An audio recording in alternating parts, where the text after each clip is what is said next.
મિત્રો, જો તમારે તમારા બાળકનું રાઇટ ટુ એજ્યુકેશન અંતર્ગત 2026માં ફોર્મ ભરવાનું છે અને હજી તમારે ફોર્મ ભરવાનું બાકી રહી ગયું છે તો તમારા માટે સારા સમાચાર છે।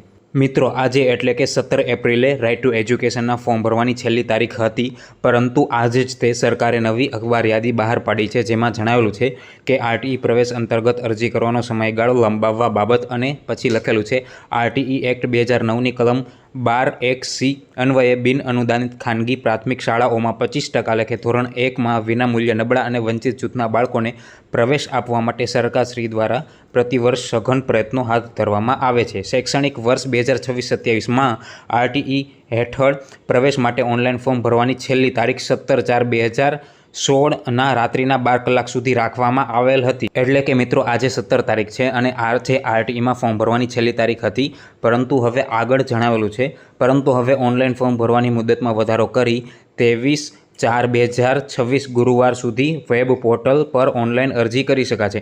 એટલે મિત્રો, ફોર્મ ભરવાની છેલ્લી તારીખ 17 એપ્રિલ હતી, પરંતુ હવે સરકારે 23 એપ્રિલ 2026 સુધી આરટીઈમાં ફોર્મ ભરવાની તારીખ લંબાવેલી છે। એટલે કે 23 તારીખની રાતના 12 વાગ્યા સુધી તમે તમારા બાળકનું ઓનલાઈન ફોર્મ આરટીઈમાં ભરી શકશો।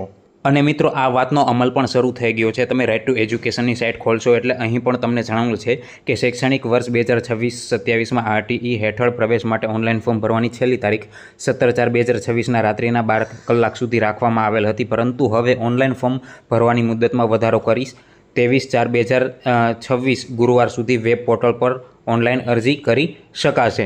એટલે કે 23 તારીખ સુધીમાં તમારે તમારા બાળકનું ફોર્મ ભરી દેવાનું છે। અને મિત્રો, આરટીઈમાં તમારા બાળકને એડમિશન મળી જાય ત્યાર સુધીની માહિતી સૌપ્રથમ મેળવવા માટે અમારી આ ચેનલને સબસ્ક્રાઈબ કરી લેજો અને અમારા વોટ્સએપ ગ્રુપને જોઈન કરી લેજો। લિંક ડિસ્ક્રિપ્શનમાં મળી જશે।